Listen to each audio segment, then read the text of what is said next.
hay que eliminar definitivamente. Yo crecí viendo mujeres lavando montañas de ropa así en Ciudad Bolívar. ¿Va a lavar todo eso? Decía yo de niño. Sí, esa es la blanca, Kenji. Mire la de color. Uf, otra montaña.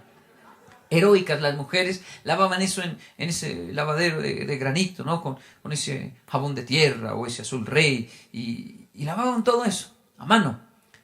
Hoy ya tenemos tecnología, la lavadora. Mi esposa entra a un hogar y lo primero que ella pregunta es: ¿aquí hay lavadora?